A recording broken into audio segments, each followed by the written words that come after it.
Baiklah, sebelum belajar, mari kita berdoa menurut agama dan kita masing-masing. Berdoa dimulai. Kita absen dulu ya. Adil Saputra, Abdil Maulana. Ada yang merasa belum dipanggil? Sudah semua ya? Ya. Tahu nggak nih? Kira-kira hari ini kita mau belajar apa? Sebelumnya teman-teman sudah pernah dengar nggak eksplanasi itu apa? Ini ada sedikit gambaran. Teks eksplanasi itu jadi runtutan kejadian atau proses di mana terjadinya suatu fenomena alam atau peristiwa yang terjadi. Seperti contohnya kita ambil kayak fenomena seperti hujan. Hujan ini kan nggak tiba-tiba ujuk-ujuk kayak Tuhan langsung menurunkan hujan segala macam gitu, tapi ada proses ilmiahnya. Seperti penguapan air laut yang naik ke atas awan, kemudian di atas awan dia menguap dan turun menjadi air hujan. Oke, ada capaian pembelajaran yang mau saya sampaikan, yaitu pertama, peserta didik mampu menyusun dan mempresentasikan teks eksplanasi dengan bahasa yang runtut, jelas serta meyakinkan. Jadi nanti di akhir pembelajaran kalian harus bisa menghasilkan suatu teks eksplanasi atau kalian bisa menjelaskan bagaimana suatu fenomena itu bisa terjadi dengan jelas. Kemudian ada tujuan pembelajaran, yaitu siswa dapat menjelaskan struktur kebahasaan teks eksplanasi serta menyampaikan kembali melalui presentasi lisan yang runtut dan menarik. Jadi nanti ada tugas juga kalian bikin kelompok, kemudian menuliskan kayak yang tadi contoh fenomena alam, terus kalian sebutkan strukturnya, kemudian dijelaskan. Nih, apa itu teks eksplanasi? Ada yang mau bantu bacakan nggak? Boleh? Teks eksplanasi adalah teks yang menggambarkan bagaimana fenomena atau peristiwa alam atau sosial terjadi atau terbentuk. Ada yang mau ditanya? Saya bantu jelaskan sedikit lagi. Teks eksplanasi ini biasanya digunakan untuk menggambarkan atau menjelaskan suatu fenomena alam yang terjadi di dunia. Kenapa harus dijelaskan sebab dan akibatnya? Supaya ada penjelasan yang logis kenapa suatu peristiwa ini bisa terjadi. Jadi bukan cuma karena omongan-omongan atau ya seperti kayak kira-kira aja gitu. Nah, ini terjadi kayaknya gara-gara ini deh. Ini kayaknya terjadi gara-gara ini deh. Enggak. Jadi ada semua bisa terjadi karena ada faktor ilmiahnya. Kita lanjut ke ciri-cirinya. Ya, di sini ada 4 ciri-ciri dalam teks eksplanasi. Yang pertama yaitu fokus pada proses sebab dan akibat, sama yang seperti saya jelaskan tadi. Kemudian bersifat faktual. Bersifat faktual maksudnya di sini berdasarkan pada sumber data yang ada dan data tersebut jelas dan dapat dibuktikan. Kemudian yang ketiga informatif, bertujuan untuk bisa menambah wawasan ke pembaca dan semua yang mendapatkan informasi tersebut. Kemudian yang terakhir umum, biasanya menjelaskan tentang fenomena seperti hujan, gempa, kemudian kejadian itu yang bisa merugikan atau berdampak ke banyak orang gitu. Oke, sebelum kita masuk ke strukturnya nih, saya mau nanya ulang ke kalian. Kayaknya saya lihat sudah banyak yang ngantuk, udah bosan. Coba ada yang masih ingat nggak teks eksplanasi itu apa? Satu orang aja. Ada yang bisa jawab nggak? Teks eksplanasi, pengertiannya aja deh. Teks yang menjelaskan.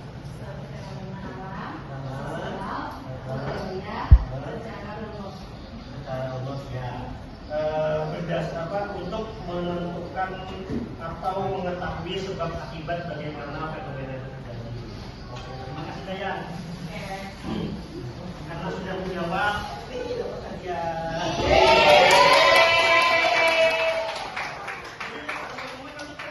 Kalau misalnya saya nanya, dijawab aja.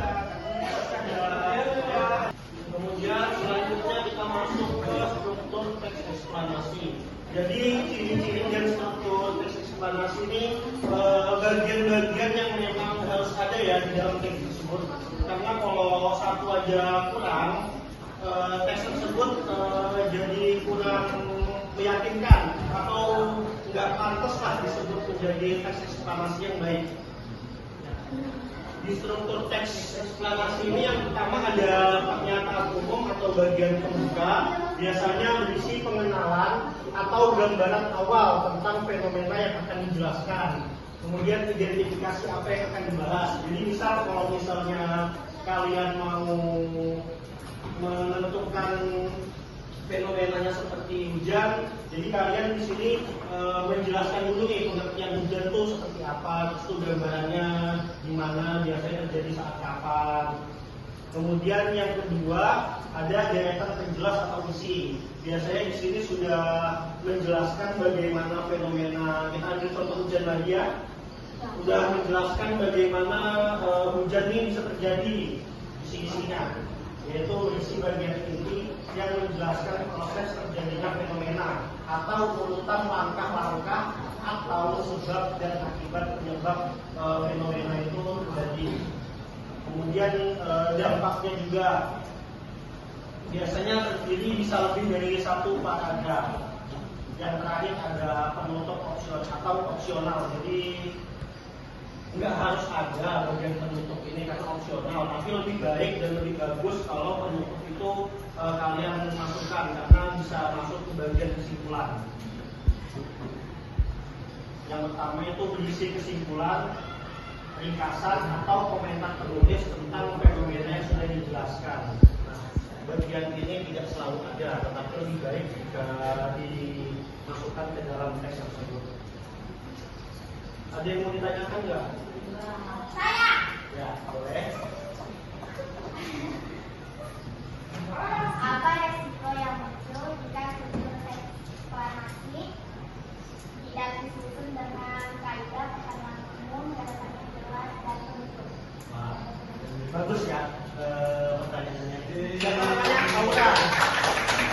Jadi tadi yang ditanyakan apa risiko yang akan terjadi jika struktur teks eksplanasi ini tidak disusun sesuai kaidah yang ada ya.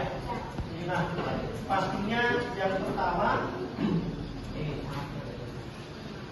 pembaca pasti akan merasa kesulitan karena urutan strukturnya nggak jelas. Mungkin bisa di bagian dia terjelas nih dimasukkan ke pernyataan umum, kemudian pernyataan umum dimasukkan ke bagian terjelas. Jadi informasi yang mereka dapatkan itu bakal sulit untuk mereka cerna. Kemudian yang kedua, pemahamannya tuh kurang dapat juga dari pembaca karena dia tadi urutannya nggak sesuai. Kemudian setelah penjelasan yang saya sampaikan tadi, di sini saya akan memberikan kalian satu lembar soal yang untuk kalian jawab dan nanti kita diskusikan bersama-sama. Di sini saya minta untuk kalian bikin 7 kelompok ya. Ya.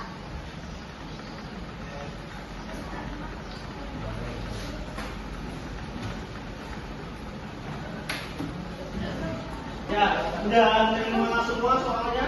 Nah, di situ ada satu contoh fenomena alam yaitu longsor.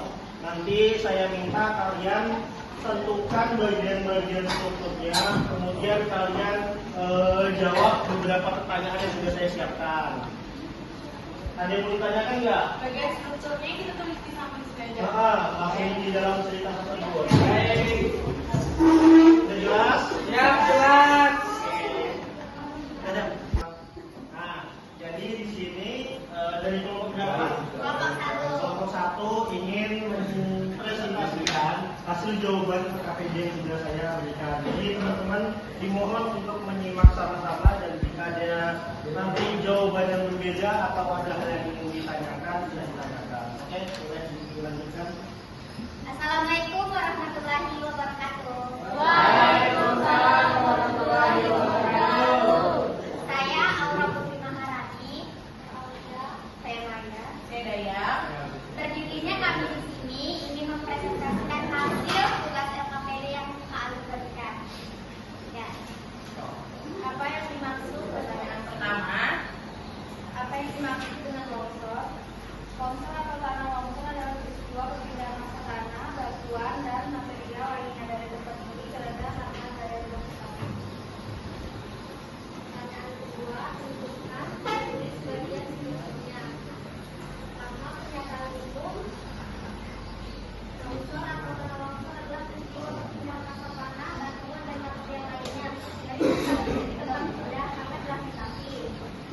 Dari ventilasi longsor dapat terjadi karena terjadi faktor yaitu kehilangan dan tinggi yang menyebabkan tanah menjadi jenuh, air, dan kehilangan kekuatannya. Penebangan kebaikan dan aktivitas manusia di lereng suram yang menjadi kunci terjadinya longsor. Longsor diawali dengan rebusan air hujan yang masuk ke dalam pori-pori tanah yang menyebabkan tanah menjadi berat dan tidak mampu menahan beban. Interpretasi atau penutup. Longsor membawa dampak serius bagi kehidupan manusia seperti merusak lingkungan, menimbulkan korban jiwa, dan menghancurkan rumah serta lahan pertanian. Untuk mencegah longsor, perlu dilakukan upaya menjaga kelestarian hutan, menghindari pembangunan di daerah rawan, serta membuat sistem drainase yang baik dengan kesadaran dan langkah pencegahan risiko bencana longsor dan tsunami. nah pertanyaan terakhir yaitu pertanyaan ketiga, jelaskan secara singkat proses terjadinya longsor. Proses longsor diawali dengan rebusan air hujan yang masuk ke dalam pori-pori tanah, menyebabkan tanah menjadi berat dan tidak mampu menahan beban. Akibatnya, tanah, batuan, dan material lain akan bergerak menuruni lereng dengan kecepatan tertentu atau biasa disebut dengan longsor. Cukup sekian yang bisa kami sampaikan. Terima kasih. Wassalamualaikum warahmatullahi wabarakatuh.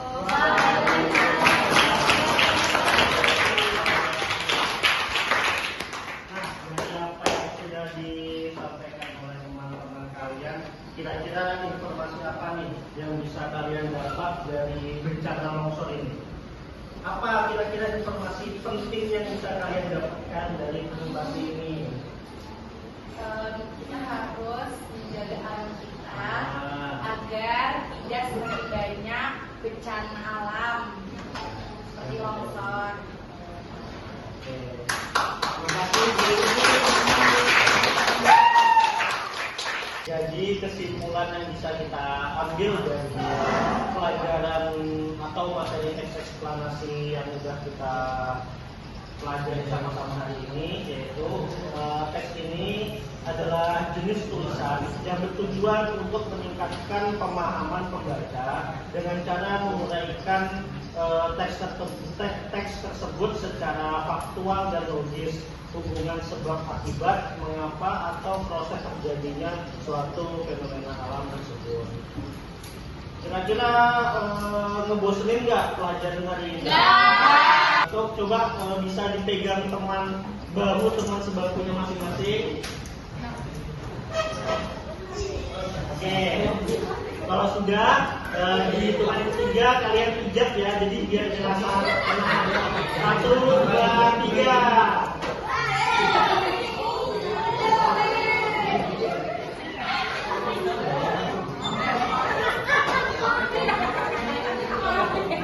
Ya, sudah merasa enakan semuanya?